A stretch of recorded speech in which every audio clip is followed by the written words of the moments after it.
peserta terbuka Pilgub Jawa Tengah 2018 dengan tema pelayanan publik dan perekonomian. Di segmen ini, masing-masing kandidat akan menyaksikan berbagai situasi di tengah masyarakat yang sudah disiapkan oleh panelis. Di belakang Anda akan muncul dua pilihan kotak A dan kotak B. Silakan Anda pilih. Ya, kita mulai terlebih dahulu dari kandidat nomor urut 1. Silakan Anda pilih mau kotak A atau kotak B. A? Ya, baik. Kita saksikan apa yang ada di kotak A.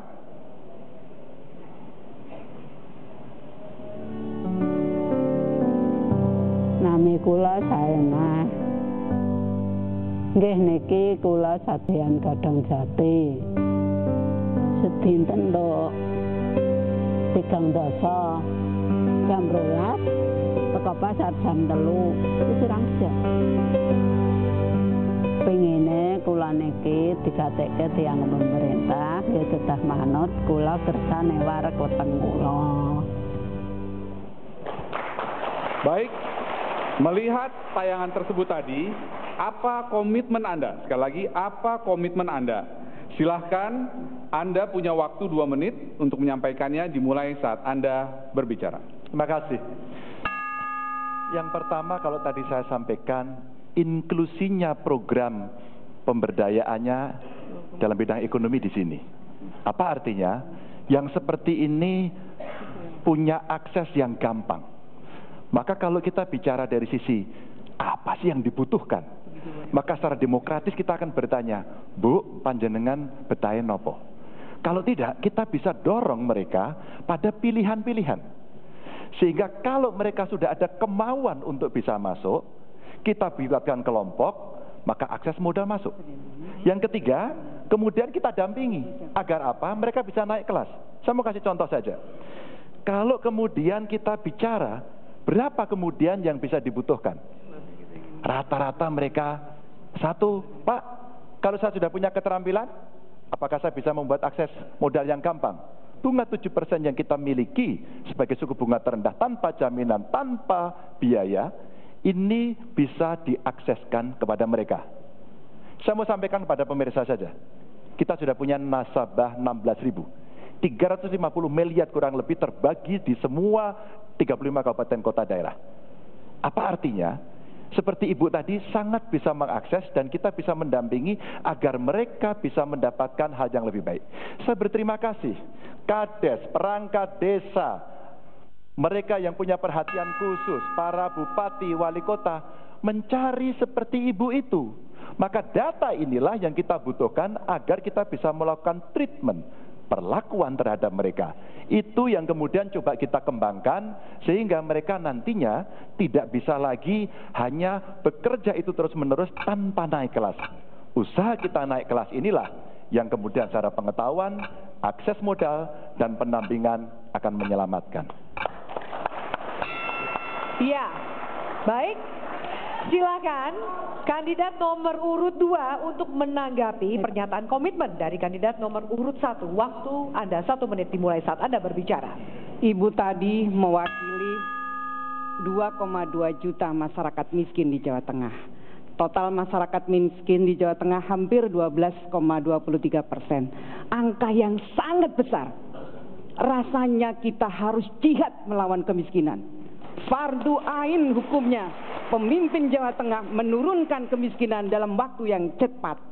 Maka tidak heran kami ini cukup prihatin dengan kondisi ini. Kami berkomitmen menurunkan kemiskinan menjadi 6% dalam waktu 5 tahun. Di antara yang miskin tadi adalah ibu, perempuan. Perempuan itu korban terbanyak kemiskinan di Jawa Tengah. Oleh karena itu kami ingin melakukan, menciptakan, menguatkan 1 juta wirausahawan perempuan di Jawa Tengah. Saya kira intervensi pemerintah provinsi terhadap dana desa adalah memberdayakan dana waktu desa. Anda sudah habis. Sekarang giliran kandidat nomor urut 2, silakan Anda memilih kotak A atau B yang ada di belakang Anda. Boleh A lagi atau? Silakan boleh. Oh, silakan Pak. A juga boleh. Baik, mari kita sama-sama simak tayangan ini. Saged nggih namung anu niku kesah teng Tegilan ngoten mawon. Ongkose niku mboten sak gadah najeng teng Semarang niku. Semarang niku wong tebih, lha mboten gadah arta. Artane niku pun mboten enten.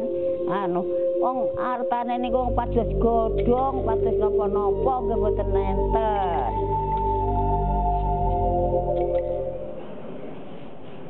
Baik, menyaksikan tayangan tersebut, apa komitmen Anda? Waktu menjawab 2 menit dimulai saat Anda berbicara. 22 janji kerja, pesan utamanya adalah mengurangi kemiskinan dengan drastis. Ini bukan soal statistik, ini soal kemanusiaan. Jadi kalau ada orang berpikir bahwa kok banyak sekali mengurangi kemiskinan berani sekali, ini bukan soal berani, tidak soal kewajiban, soal misi. Bayangkan, orang seperti ini masih ada di mana-mana di Jawa Tengah. Saya pernah datang ke satu kampung, kemudian seorang ibu seperti itu tinggal di satu kamar, tidak punya jamban, tidak punya sumur, tidak punya income, tidak punya pekerjaan gitu. Orang seperti ini jumlahnya masih banyak sekali. Kalau kita bicara statistik makro seolah-olah hanya 4,3 juta, tapi sebetulnya ya miskin absolut, dan saya pernah merasakan situasi seperti itu. Jadi komitmen kita adalah bagaimana bekerja keras mengentaskan kemiskinan sebanyak mungkin dalam waktu secepat-cepatnya. 1, bagaimana caranya menciptakan lapangan kerja, karena itu kita targetkan 5 juta. Bukan program yang mengada-ada. 5 juta itu jumlah yang bisa kita kelola. Kalau desa kita tidak bisa menciptakan 100 lapangan kerja setiap tahun, itu artinya kita memang makin tidak maju.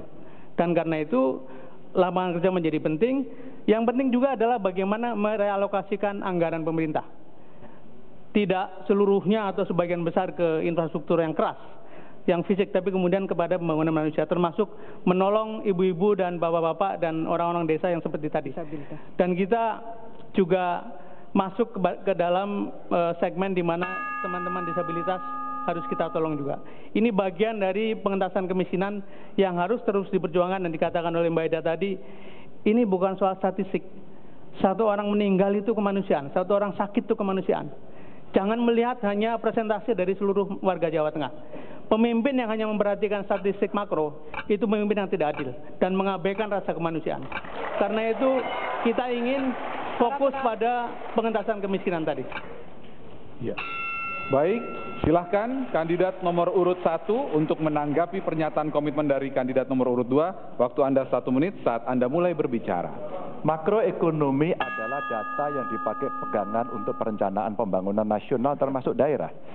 Saya akan sulit memahami bagaimana kita merencanakan sesuatu tanpa ekonomi makro dan angka statistik. Saya tidak mau mengambil angka-angka itu dari dukun, dan tentu saja saya ingin sampaikan, program ini sudah kita cover. Mereka yang tidak tercover dengan jaminan, kita punya namanya Kartu Jateng Sejahtera. Mereka dalam cover kita. Kita punya TKSK yang punyanya nasional dan Dinsos yang bisa mengambil setiap saat. Itulah layanan publik yang terbuka. Kemala Jateng, lapor Gub, pakai media sosial, WA, SMS, semua bisa disampaikan. Maka yang saya katakan tadi, betapa peran serta masyarakat, perangkat kades menjadi sangat penting, sehingga data bisa menjadi makin rapi, mereka bisa terdeteksi dengan cepat, dan mereka bisa disampaikan pada kita. Tentu tanpa mengurangi rasa hormat, kawan-kawan bupati bekerja luar biasa soal ini. Baik, kita beri aplaus dulu buat mereka semua. Baik, hadirin, makin seru. Nanti di segmen berikutnya nanti akan ada debat antar calon gubernur yang saling Itu bertanya. pasti yang ditunggu-tunggu. Dan saling menawari. Oke, kami akan lanjutkan sesaat lagi. Tetaplah bersama kami.